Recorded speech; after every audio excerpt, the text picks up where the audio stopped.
Welcome to Wisdom, where we explore timeless ideas from history's greatest minds to bring you insights on life, character, and resilience. Today, we're diving into the wisdom of Lucius Annaeus Seneca, the renowned Stoic philosopher, and his thought-provoking work, On the Firmness of the Wise Man. In this powerful text, Seneca challenges us to consider what it means to truly be unshakable, teaching us that the wise person cannot be harmed by injury or insult and remain steadfast in the face of adversity. Join us as we explore Seneca's reflections on resilience, freedom, and the strength of character that withstands all trials. If you're ready to deepen your understanding of what it means to live with firm, inner peace, let's begin. Part 1. Might truly say, Serenus, that there is as wide a difference between the Stoics and the other sects of philosophers as there is between men and women, since each class contributes an equal share to human society, but the one is born to command, the other to obey. The other philosophers deal with us gently and coaxingly, just as our accustomed family physicians usually do with our bodies, treating them not by the best and shortest method, but by that which we allow them to employ. Whereas the Stoics adopt a manly course, and do not care about its appearing attractive to those who are entering upon it, but that it should, as quickly as possible, take us out of the world and lead us to that lofty eminence which is so far beyond the scope of any missile weapon that it is above the reach of fortune herself. But the way by which we are asked to climb is steep and uneven. What then? Can heights be reached by a level path? Yet they are not so sheer and precipitous as some think. It is only the first part that has rocks and cliffs and no apparent outlet, just as many hills seen from a long way off appear abruptly steep and joined together, because the distance deceives our sight. And then, as we draw nearer, those very hills, which our mistaken eyes had made into one, gradually unfold themselves. Those parts which seemed precipitous from afar assume a gently sloping outline. When just now mention was made of Marcus Cato, you, whose mind revolts at injustice, were indignant at Cato's own age having so little understood him, at its having allotted a place below Vatinius to one who towered above both Caesar and Pompeius. It seemed shameful to you that, when he spoke against some law in the forum, his toga was torn from him, and that he was hustled through the hands of a mutinous mob, from the rostra as far as the Arch of Fabius, enduring all the bad language, spitting, and other insults of the frantic rabble. Part 2. I then answered that you had good cause to be anxious on behalf of the Commonwealth, which Publius Clodius on one side, and Vatinius and all the greatest scoundrels on the other, were putting up for sale. Carried away by their blind covetousness, they did not understand that, when they sold it, they themselves were sold with it. I bade you have no fears on behalf of Cato himself, because the wise man can neither receive injury nor insult, and it is more certain that the immortal gods have given Cato as a pattern of a wise man to us, than that they gave Ulysses or Hercules to the earlier ages, for these, our Stoics have declared, were wise men, unconquered by labors, despisers of pleasure, and superior to all terrors. Cato did not slay wild beasts, whose pursuit belongs to huntsmen and countrymen, nor did he exterminate fabulous creatures with fire and sword, or live in times when it was possible to believe that the heavens could be supported on the shoulders of one man. In an age that had thrown off its belief in antiquated superstitions and had carried material knowledge to its highest point, he had to struggle against that many-headed monster, ambition, against that boundless lust for power which the whole world, divided among three men, could not satisfy. He alone withstood the vices of a worn-out state, sinking into ruin through its own bulk. He upheld the falling commonwealth as far as it could be upheld by one man's hand, until at last his support was withdrawn, and he shared the crash which he had so long averted, and perished together with that from which it was impious to separate him, for Cato did not outlive freedom, nor did freedom outlive Cato. Think you that the people could do any wrong to such a man when they tore away his praetorship or his toga? When they bespattered his sacred head with the rinsings of their mouths? The wise man is safe, and no injury or insult can touch him. Part 3. I think I see your excited and boiling temper.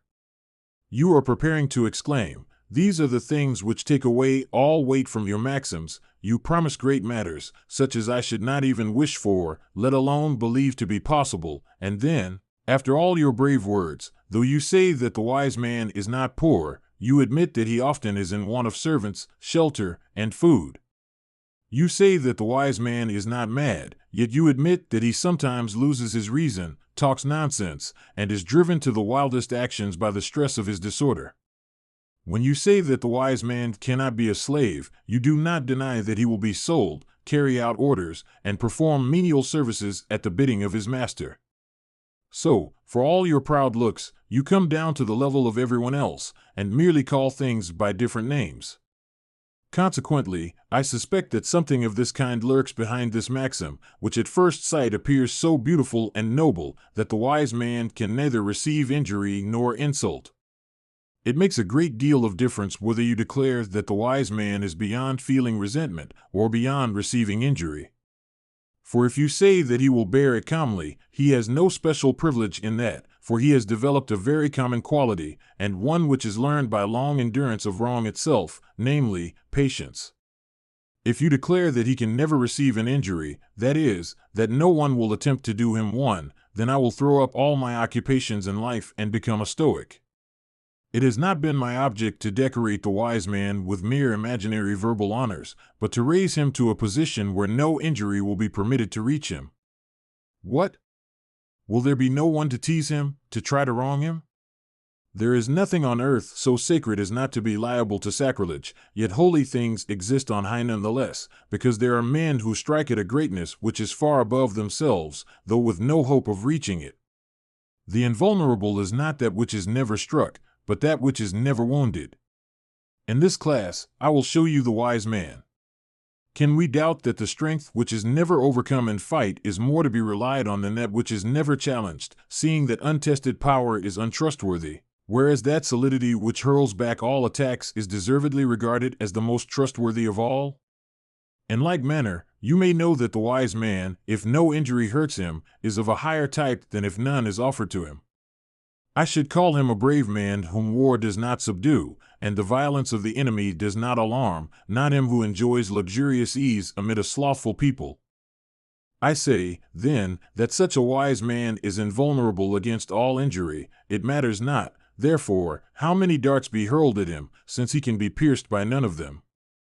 Just as the hardness of some stones is impervious to steel, and adamant can neither be cut, broken, nor ground, but blunts all instruments used upon it, just as some things cannot be destroyed by fire, but, when encircled by flame, still retain their hardness and shape, just as some tall, projecting cliffs break the waves of the sea, and, though lashed by them through many centuries, yet show no traces of their rage, even so, the mind of the wise man is firm and gathers so much strength that it is as safe from injury as any of those things which I have mentioned.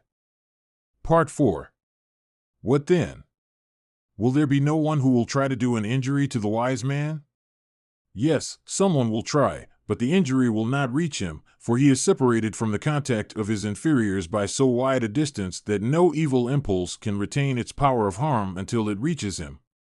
Even when powerful men, raised to positions of high authority and strong in the obedience of their dependents, strive to injure him, all their darts fall as far short of his wisdom as those which are shot upwards by bowstrings or catapults. Although they rise so high as to pass out of sight, they yet fall back again without reaching the heavens. Why, do you suppose that when that foolish king clouded the daylight with the multitude of his darts, any arrow of them all went into the sun? Or that, when he flung his chains into the deep, he was able to reach Neptune? Just as sacred things escape from the hands of men, and no injury is done to the Godhead by those who destroy temples and melt down images, so whoever attempts to treat the wise man with impertinence, insolence, or scorn does so in vain. It would be better, say you, if no one wished to do so. You are expressing a wish that the whole human race were inoffensive, which may hardly be. Moreover, those who would gain by such wrongs not being done are those who would do them, not he who could not suffer from them even if they were done. Nay, I know not whether wisdom is not best displayed by calmness in the midst of annoyances, just as the greatest proof of a general's strength in arms and men consists in his quietness and confidence in the midst of an enemy's country. Part 5. If you think fit, my Serenus, let us distinguish between injury and insult. The former is naturally the more grievous, the latter less important and grievous only to the thin-skinned, since it angers men but does not wound them. Yet such is the weakness of men's minds that many think there is nothing more bitter than insult. Thus, you will find slaves who prefer to be flogged than to be slapped, and who think stripes and death more endurable than insulting words. To such a pitch of absurdity have we come that we suffer not only from pain but from the idea of pain, like children who are terror-stricken by darkness, misshapen masks, and distorted faces, and whose tears flow at hearing names unpleasing to their ears, at the movement of our fingers, and other things which they ignorantly shrink from with a sort of mistaken spasm. The object which injury proposes to itself is to do evil to someone. Now, wisdom leaves no room for evil. To it, the only evil is baseness, which cannot enter into the place already occupied by virtue and honor. If, therefore, there can be no injury without evil, and no evil without baseness, and baseness cannot find any place with a man who is already filled with honor, it follows that no injury can reach the wise man. For if injury be the endurance of some evil, and the wise man can endure no evil, it follows that no injury takes effect upon the wise man. All injury implies a making less of that which it affects, and no one can sustain an injury without some loss either of his dignity, or of some part of his body, or of some of the things external to ourselves. But the wise man can lose nothing. He has invested everything in himself, has entrusted nothing to fortune, has his property in safety, and is content with virtue, which does not need casual accessories and therefore can neither be increased nor diminished, for virtue, as having attained the highest position, has no room for addition to herself, and fortune can take nothing away save what she gave. Now, fortune does not give virtue, therefore, she does not take it away. Virtue is free, inviolable, not to be moved, not to be shaken, and so hardened against misfortunes that she cannot be bent, let alone overcome by them. She looks unfalteringly on while tortures are being prepared for her. She makes no change of countenance, whether misery or pleasure be offered to her. The wise man, therefore, can lose nothing of whose loss he will be sensible, for he is the property of virtue alone, from whom he can never be taken away. He enjoys all other things at the good pleasure of fortune, but who is grieved at the loss of what is not his own? If injury can hurt none of those things which are the peculiar property of the wise man, because while his virtue is safe they are safe, then it is impossible that an injury should be done to a wise man. Demetrius, who was surnamed Poliorcetes, took Megara, and the philosopher Stilbo, when asked by him whether he had lost anything, answered, "No, I carry all my property about me." Yet his inheritance had been given up to pillage, his daughters had been outraged by the enemy, his country had fallen under a foreign dominion, and it was the king, enthroned on high, surrounded by the spears of his victorious troops, who put this question to him.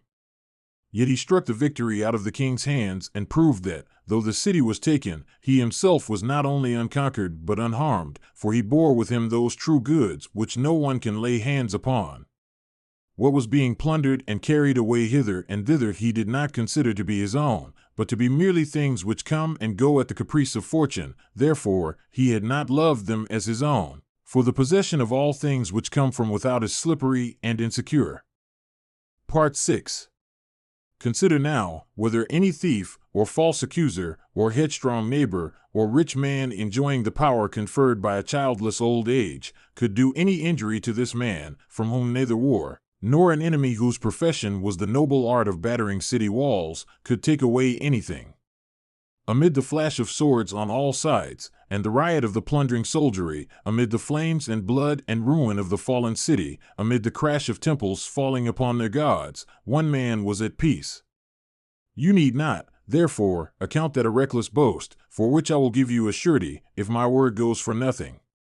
Indeed, you would hardly believe so much constancy or such greatness of mind to belong to any man. But here a man comes forward to prove that you have no reason for doubting that one who is but of human birth can raise himself above human necessities, can tranquilly behold pains, losses, diseases, wounds, and great natural convulsions roaring around him, can bear adversity with calm and prosperity with moderation, neither yielding to the former nor trusting to the latter, that he can remain the same amid all varieties of fortune, and think nothing to be his own save himself, and himself, too, only as regards his better part. Behold, says he, I am here to prove to you that although, under the direction of that destroyer of so many cities, walls may be shaken by the stroke of the ram, lofty towers may be suddenly brought low by galleries and hidden mines, and mounds arise so high as to rival the highest citadel, yet that no siege engines can be discovered which can shake a well-established mind. I have just crept from amid the ruins of my house, and with conflagrations blazing all around, I have escaped from the flames through blood. What fate has befallen my daughters, whether a worse one than that of their country, I know not. Alone and elderly, and seeing everything around me in the hands of the enemy, still I declare that my property is whole and untouched. I hold, whatever of mine I have ever had. There is no reason for you to suppose me conquered and yourself my conqueror. It is your fortune which has overcome mine. As for those fleeting possessions which change their owners, I know not where they are. What belongs to myself is with me, and ever will be. I see rich men who have lost their estates, lustful men who have lost their loves, the courtesans whom they cherished at the cost of much shame, ambitious men who have lost the Senate, the law courts, the places set apart for the public display of men's vices, usurers who have lost their account books, in which avarice vainly enjoyed an unreal wealth. But I possess everything whole and uninjured. Leave me, and go and ask those who are weeping and lamenting over the loss of their money, who are offering their bare breasts to drawn swords in its defense, or who are fleeing from the enemy with weighty pockets. See then, Serenus, that the perfect man, full of human and divine virtues, can lose nothing. His goods are surrounded by strong and impassable walls. You cannot compare with them the walls of Babylon, which Alexander entered, nor the fortifications of Carthage and Numantia, one by one and the same hand, nor the capital and citadel of Rome, which are branded with the marks of the victor's insults. The ramparts which protect the wise man are safe from fire and hostile invasion. They afford no passage, they are lofty, impregnable, divine. Part 7. You have no cause for saying, as you are wont to do, that this wise man of ours is nowhere to be found. We do not invent him as an unreal glory of the human race, or conceive a mighty shadow of an untruth, but we have displayed and will display him just as we sketch him. Though he may perhaps be uncommon, and only one appears at long intervals, for what is great and transcends the common, ordinary type is not often produced. But this very Marcus Cato himself, the mention of whom started this discussion, was a man who, I fancy, even surpassed our model. Moreover, that which hurts must be stronger than that which is hurt. Now, wickedness is not stronger than virtue, therefore, the wise man cannot be hurt. Only the bad attempt to injure the good. Good men are at peace among themselves, bad ones are equally mischievous to the good and to one another. If a man cannot be hurt by one weaker than himself, and a bad man is weaker than a good one, and the good have no injury to dread except from one unlike themselves, then no injury takes effect upon the wise man. By this time, I need not remind you that no one save the wise man is good. If, says our adversary, Socrates was unjustly condemned, he received an injury. At this point, it is needful for us to bear in mind that it is possible for someone to do an injury to me, and yet for me not to receive it. As if anyone were to steal something from my country house and leave it in my town house, that man would commit a theft, yet I should lose nothing. A man may become mischievous, and yet do no actual mischief. If a man lies with his own wife as if she were a stranger, he will commit adultery, but his wife will not. If a man gives me poison and the poison loses its strength when mixed with food, that man, by administering the poison, has made himself a criminal, even though he has done no harm. A man is no less a brigand because his sword becomes entangled in his victim's clothes and misses its mark. All crimes, as far as concerns their criminality, are completed before the actual deed is accomplished. Some crimes are of such a nature and bound by such conditions that the first part can take place without the second, though the second cannot take place without the first. I will endeavor to explain these words. I can move my feet and yet not run, but I cannot run without moving my feet. I can be in the water without swimming, but if I swim, I cannot help being in the water.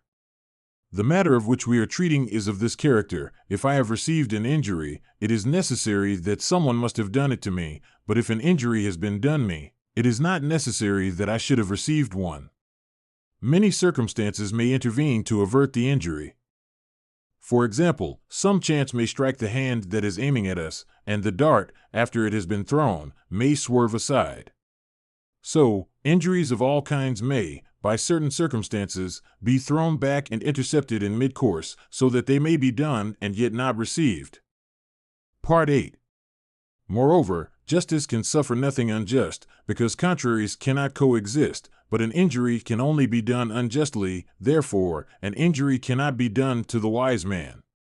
Nor need you wonder at no one being able to do him an injury, for no one can do him any good service either. The wise man lacks nothing which he can accept by way of a present, and the bad man can bestow nothing that is worthy of the wise man's acceptance, for he must possess it before he can bestow it, and he possesses nothing which the wise man would rejoice to have handed over to him. Consequently, no one can do either harm or good to the wise man, because divine things neither want help nor are capable of being hurt, and the wise man is near, indeed, very near, to the gods, being like a god in every respect save that he is mortal. As he presses forward and makes his way towards the life that is sublime, well-ordered, without fear, proceeding in a regular and harmonious course, tranquil, beneficent, made for the good of mankind, useful both to itself and to others, he will neither long nor weep for anything that is groveling. He who, trusting to reason, passes through human affairs with a godlike mind, has no quarter from which he can receive injury. Do you suppose that I mean merely from no man? He cannot receive an injury even from fortune, which, whenever she contends with virtue, always retires beaten.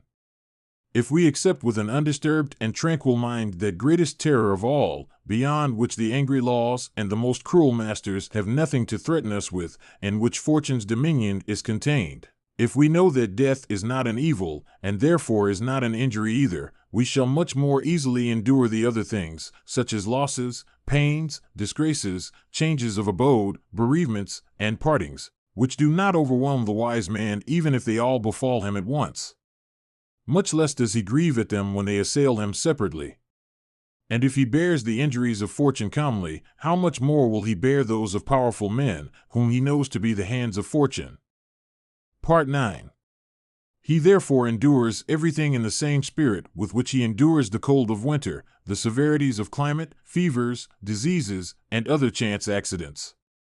Nor does he entertain so high an opinion of any man as to suppose that he acts of set purpose, which belongs to the wise man alone. All other men have no plans, but only plots, deceits, and irregular impulses of mind, which he reckons the same as pure accident. Now, what depends upon pure accident cannot rage around us by design. He reflects also that the largest sources of injury are to be found in those things by means of which danger is sought against us, such as by a suborned accuser, a false charge, or by stirring up the anger of great men, along with other forms of the brigandage of civilized life. Another common type of injury is when a man loses some profit or prize for which he has long been angling, when an inheritance he has spent great pains to secure is left to someone else, or when the favor of some noble house, through which he makes great gain, is taken from him. The wise man escapes all this, since he knows not what it is to live for hope or for fear. Add to this that no one receives an injury unmoved, but is disturbed by the feeling of it. Now, the man free from mistakes has no disturbance, he is master of himself, enjoying a deep and tranquil repose of mind. For if an injury reaches him, it moves and rouses him. But the wise man is without anger, which is caused by the appearance of injury, and he could not be free from anger unless he were also free from injury, which he knows cannot be done to him. Hence, he is so upright and cheerful, hence, he is elate with constant joy. So far, however, is he from shrinking from the encounter either of circumstances or of men, that he makes use of injury itself to test himself and his own virtue. Let us, I beseech you, show favor to this thesis and listen with impartial ears and minds while the wise man is made exempt from injury. For nothing is thereby taken away from your insolence, your greediest lusts, your blind rashness, and pride. It is without prejudice to your vices that this freedom is sought for the wise man. We do not strive to prevent your doing an injury, but to enable him to sink all injuries beneath himself and protect himself from them by his own greatness of mind. So, In the sacred games, many have won the victory by patiently enduring the blows of their adversaries and so wearing them out. Think that the wise man belongs to this class, that of men who, by long and faithful practice, have acquired the strength to endure and to tire out all the violence of their enemies. Part 10. Since we have now discussed the first part of our subject, let us pass on to the second, in which we will prove by arguments, some of which are our own, but which for the most part are Stoic commonplaces, that the wise man cannot be insulted. There is a lesser form of injury, which we must complain of rather than avenge, which the laws also have considered not to deserve any special punishment. This passion is produced by a meanness of mind, which shrinks at any act or deed that treats it with disrespect. He did not admit me to his house today, although he admitted others. He either turned haughtily away or openly laughed when I spoke, or he placed me at dinner not on the middle couch, the place of honor, but on the lowest one, and other matters of the same sort. I can call these nothing but the whinings of a queasy spirit. These matters chiefly affect the luxuriously nurtured and prosperous, for those who are pressed by worse evils have no time to notice such things as these. Through excessive idleness, dispositions naturally weak and womanish, prone to indulge in fantasies through lack of real injuries, are disturbed at these things, the greater part of which arise from misunderstanding. He, therefore, who is affected by insult shows that he possesses neither sense nor trustfulness, for he considers it certain that he is scorned, and this vexation affects him with a certain sense of degradation, as he effaces himself and takes a lower room. Whereas, the wise man is scorned by no one, for he knows his own greatness, assures himself that he allows no one to have such power over him, and as for all of what I should not so much call distress as uneasiness of mind, he does not overcome it, but never so much as feels it. Some other things strike the wise man, though they may not shake his principles, such as bodily pain and weakness, the loss of friends and children, and the ruin of his country in wartime. I do not say that the wise man does not feel these, for we do not ascribe to him the hardness of stone or iron. There is no virtue that is not conscious of its own endurance. What, then, does he do? He receives some blows, but when he has received them, he rises superior to them, heals them, and brings them to an end. These more trivial things he does not even feel, nor does he make use of his accustomed fortitude in the endurance of evil against them, but either takes no notice of them or considers them to deserve to be laughed at. Part 11. Besides this, as most insults proceed from those who are haughty and arrogant and bear their prosperity ill, he has something with which to repel this haughty passion, namely, that noblest of all virtues, magnanimity, which passes over everything of that kind as though they were unreal apparitions and dreams and visions of the night, which have nothing in them substantial or true. At the same time, he reflects that all men are too low to venture to look down upon what is so far above them. The Latin word contumelia is derived from the word contempt, because no one does that injury to another unless he regards him with contempt, and no one can treat his elders and betters with contempt, even though he does what contemptuous persons are wont to do. For children strike their parents' faces, infants rumple and tear their mother's hair, spit upon her, expose what should be covered before her, and do not shrink from using dirty language. Yet we do not call any of these things contemptuous. And why? Because he who does it is not able to show contempt. For the same reason, the scurrilous raillery of our slaves against their masters amuses us, as their boldness only gains license to exercise itself at the expense of the guests if they begin with the master. And the more contemptible and the more an object of derision each one of them is, the greater license he gives his tongue. Some buy forward slave boys for this purpose, cultivate their scurrility, and send them to school that they may vent premeditated libels, which we do not call insults but smart sayings. Yet what madness it is, at one time to be amused and at another to be affronted by the same thing, and to call a phrase an outrage when spoken by a friend, and an amusing piece of raillery when used by a slave boy. Part 12. In the same spirit in which we deal with boys, the wise man deals with all those whose childhood still endures after their youth is past and their hair is gray. What do men profit by age when their mind has all the faults of childhood and their defects are intensified by time? When they differ from children only in the size and appearance of their bodies, and are just as unsteady and capricious, eager for pleasure without discrimination, timorous and quiet through fear rather than through natural disposition? One cannot say that such men differ from children, because the latter are greedy for knucklebones and nuts and coppers, while the former are greedy for gold and silver and cities, because the latter play amongst themselves at being magistrates and imitate the purple-edged robe of state, the lictor's axes, and the judgment seat, while the former play with the same things in earnest in the campus martius and the courts of justice, because the latter pile up the sand on the seashore into the likeness of houses, and the former, with an air of being engaged in important business, employ themselves in piling up stones, walls, and roofs until they have turned what was intended for the protection of the body into a danger to it.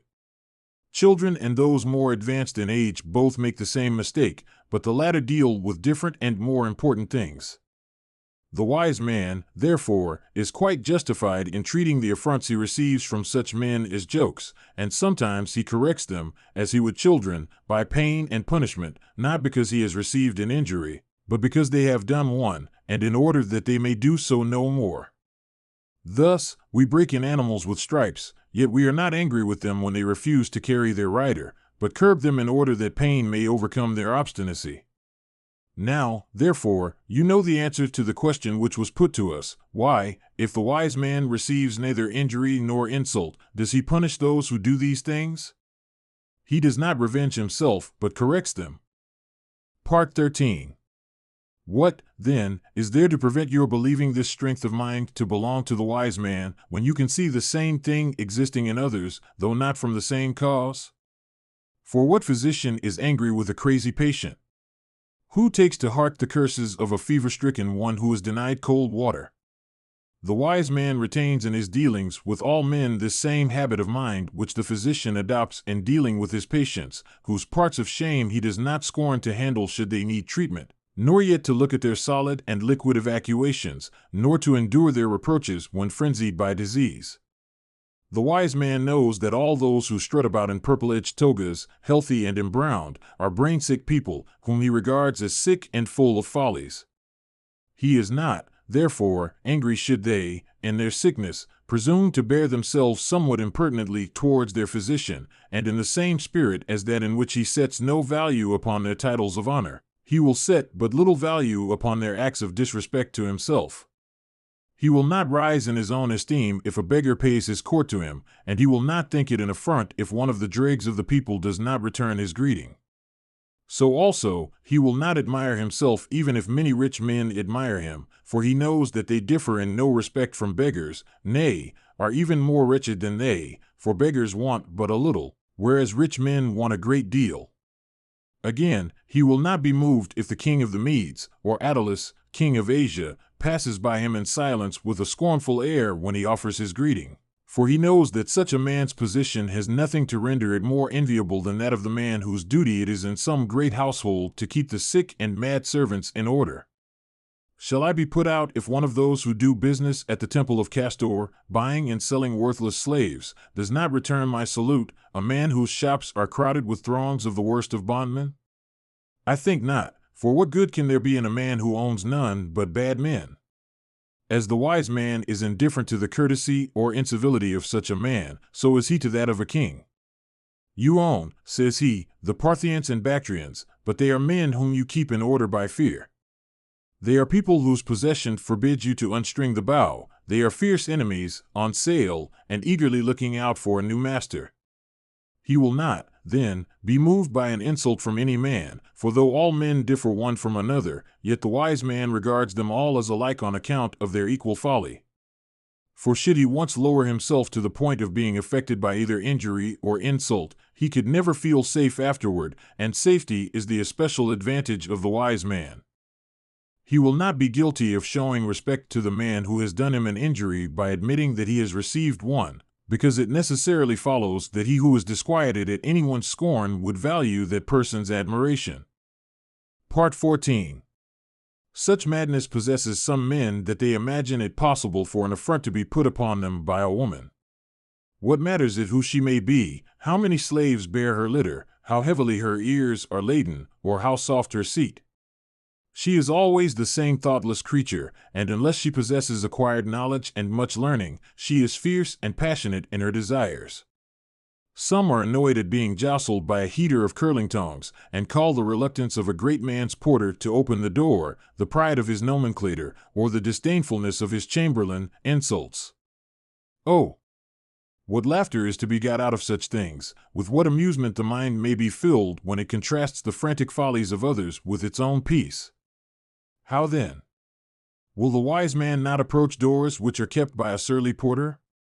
Nay, if any need calls him thither, he will make trial of him, however fierce he may be, will tame him as one tames a dog by offering it food, and will not be enraged at having to expend entrance money, reflecting that on certain bridges also one has to pay toll. In like fashion, he will pay his fee to whoever farms this revenue of letting in visitors, for he knows that men are wont to buy whatever is offered for sale. A man shows a poor spirit if he is pleased with himself for having answered the porter cavalierly, broken his staff, forced his way into his master's presence, and demanded a whipping for him. He who strives with a man makes himself that man's rival, and must be on equal terms with him before he can overcome him. But what will the wise man do when he receives a cuff? He will do as Cato did when he was struck in the face. He did not flare up and revenge the outrage, he did not even pardon it, but ignored it, showing more magnanimity in not acknowledging it than if he had forgiven it. We will not dwell long upon this point, for who is there who knows not that none of those things which are thought to be good or evil are looked upon by the wise man and by mankind in general in the same manner? He does not regard what all men think low or wretched, he does not follow the people's track, but, as the stars move in a path opposite to that of the earth, so he proceeds contrary to the prejudices of all. Part 15. Cease, then, to say, will not the wise man, then, receive an injury if he be beaten, if his eye be knocked out? Will he not receive an insult if he be hooted through the forum by the foul voices of ruffians? If, at a court banquet, he be bidden to leave the table and eat with slaves appointed to degrading duties? If he be forced to endure anything else that can be thought of, that would gall a high spirit. However many or however severe these crosses may be, they will all be of the same kind, and if small ones do not affect him, neither will greater ones. If a few do not affect him, neither will more. It is from your own weakness that you form your idea of his colossal mind, and when you have thought how much you yourselves could endure to suffer, you place the limit of the wise man's endurance a little way beyond that. But his virtue has placed him in another region of the universe, which has nothing in common with you. Seek out sufferings and all things hard to be borne, repulsive to be heard or seen. He will not be overwhelmed by their combination, and will bear all just as he bears each one of them. He who says that the wise man can bear this and cannot bear that, and restrains his magnanimity within certain limits, does wrong, for fortune overcomes us unless she is entirely overcome. Think not that this is mere Stoic austerity. Epicurus, whom you adopt as the patron of your laziness, and who, you imagine, always taught what was soft and slothful and conducive to pleasure, said, "Fortune seldom stands in a wise man's way." How near he came to a manly sentiment! Do thou dare to speak more boldly and clear her out of the way altogether. This is the house of the wise man, narrow, unadorned, without bustle and splendor, the threshold guarded by no porters who marshal the crowd of visitors with a haughtiness proportionate to their bribes. But fortune cannot cross this open and unguarded threshold. She knows that there is no room for her where there is nothing of hers. Part 16. Now, if even Epicurus, who made more concessions to the body than anyone, takes a spirited tone with regard to injuries, what can appear beyond belief or beyond the scope of human nature among the Stoics? He says that injuries may be endured by the wise man. We say that they do not exist for him. Nor is there any reason why you should declare this to be repugnant to nature. We do not deny that it is an unpleasant thing to be beaten or struck, or to lose one of our limbs, but we say that none of these things are injuries. We do not take away from them the feeling of pain, but the name of injury, which cannot be received while our virtue is unimpaired. We shall see which of the two is nearest the truth. Each of them agrees in despising injury. You ask what difference there is between them? All that there is between two very brave gladiators, one of whom conceals his wound and holds his ground, while the other turns round to the shouting populace, gives them to understand that his wound is nothing, and does not permit them to interfere on his behalf. You need not think that it is any great thing about which we differ. The whole gist of the matter, that which alone concerns you, is what both schools of philosophy urge you to do, namely, to despise injuries and insults, which I may call the shadows and outlines of injuries. To despise these does not need a wise man, but merely a sensible one, who can say to himself, "Do these things befall me deservedly or undeservedly?" If deservedly, it is not an insult, but a judicial sentence. If undeservedly, then he who does injustice ought to blush, not I. And what is this which is called an insult? Someone has made a joke about the baldness of my head, the weakness of my eyes, the thinness of my legs, the shortness of my stature. What insult is there in telling me that which everyone sees? We laugh, when tête-à-tête, at the same thing at which we are indignant when it is said before a crowd, and we do not allow others the privilege of saying what we ourselves are wont to say about ourselves. We are amused at decorous jests, but are angry if they are carried too far. Part 17. Chrysippus says that a man was enraged because someone called him a sea-sheep. We have seen Fidus Cornelius, the son-in-law of Avidius Naso, weeping in the Senate house because Corbulo called him a plucked ostrich. His command of his countenance did not fail him at other abusive charges, which damaged his character and way of life, yet at this ridiculous saying, he burst into tears. So deplorable is the weakness of men's minds when reason no longer guides them. What of our taking offense if anyone imitates our talk, our walk, or apes any defect of our person or pronunciation? As if they would become more notorious by another's imitation than by our doing them ourselves. Some are unwilling to hear about their age and gray hairs, and all the rest of what men pray to arrive at. The reproach of poverty agonizes some men, and whoever conceals it makes it a reproach to himself. Therefore, if you of your own accord are the first to acknowledge it, you cut the ground from under the feet of those who would sneer and politely insult you. No one is laughed at who begins by laughing at himself. Tradition tells us that Vatinius, a man born both to be laughed at and hated, was a witty and clever jester. He made many jokes about his feet and his short neck, and thus escaped the sarcasms of Cicero above all, and of his other enemies, of whom he had more than he had diseases. If he, who through constant abuse had forgotten how to blush, could do this by sheer brazenness, why should not he who has made some progress in the education of a gentleman and the study of philosophy? Besides, it is a sort of revenge to spoil a man's enjoyment of the insult he has offered to us. Such men say, "Dear me, I suppose he did not understand it."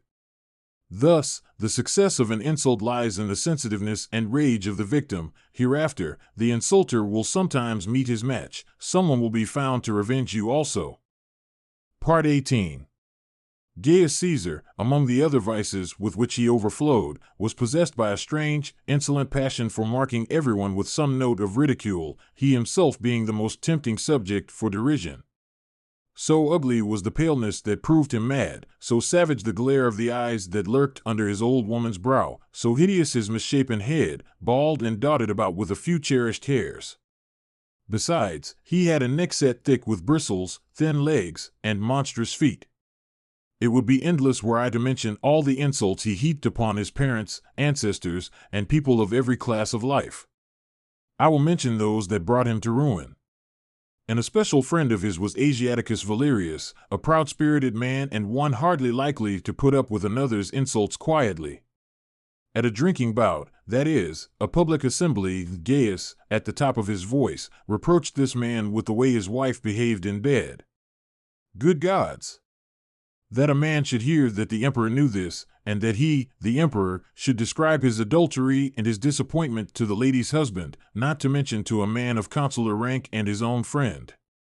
Chaerea, on the other hand, the military tribune, had a voice not befitting his prowess, feeble and sound, and somewhat suspicious unless you knew his achievements. When he asked for the watchword, Gaius at one time gave him Venus, and at another, Priapus, and by various means reproached the man-at-arms with effeminate vice, while he himself was dressed in transparent clothes, wearing sandals and jewelry. Thus, he forced him to use his sword, so he would not have to ask for the watchword again. It was Chaerea who, first of all the conspirators, raised his hand and cut through the middle of Caligula's neck with one blow. After that, many swords, belonging to men who had public or private injuries to avenge, were thrust into his body, but he was the first to show himself a man who seemed least like one. The same Gaius construed everything as an insult, since those who are most eager to offer affronts are least able to endure them. He was angry with Herennius Macer for having greeted him as Gaius, nor did the chief centurion of the Triarii get off scot-free for having saluted him as Caligula. Having been born in the camp and brought up as the child of the legions, he had been accustomed to be called by this name, nor was there any by which he was better known to the troops. But by this time, he held Caligula to be a reproach and a dishonor.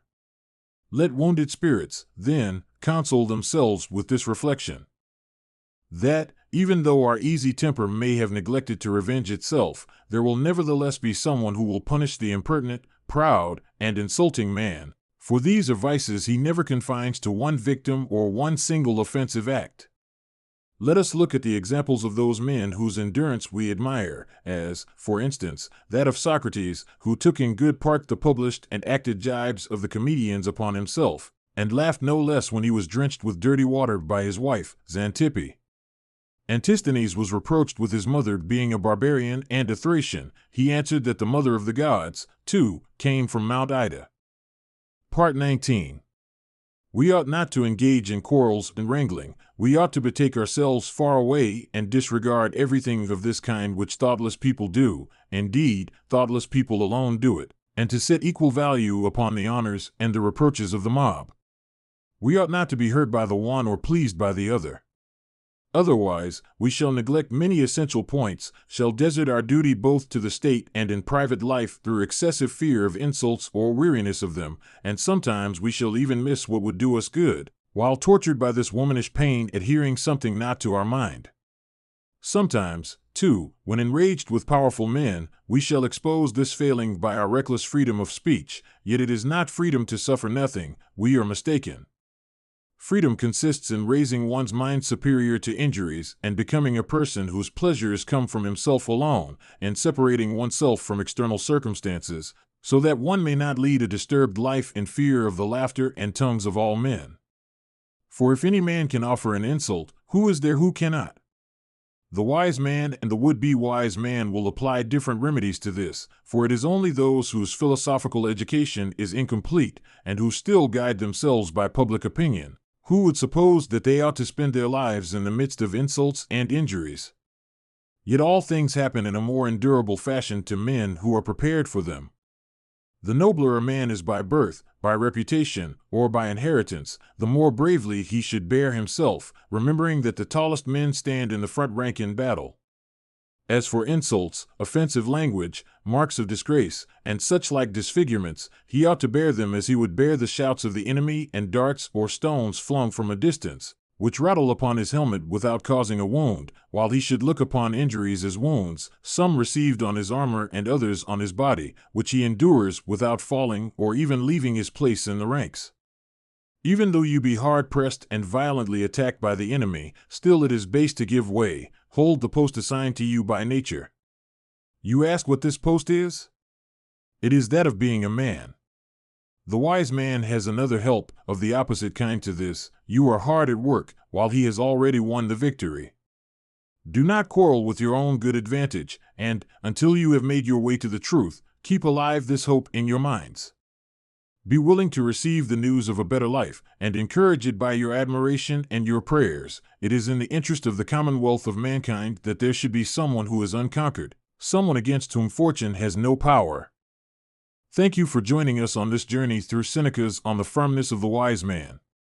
In his timeless reflections, we're reminded that true strength lies within, a steadiness and resilience unshaken by the world around us. Seneca's words challenge us to rise above fleeting insults and injuries, anchoring ourselves in wisdom and inner peace. If you found value in these ideas, please like, subscribe, and join us here at Wisdom for more explorations of the world's most profound thinkers. Remember, wisdom is not just knowledge, it's a way of life. Until next time, keep learning, keep reflecting, and keep strengthening the mind.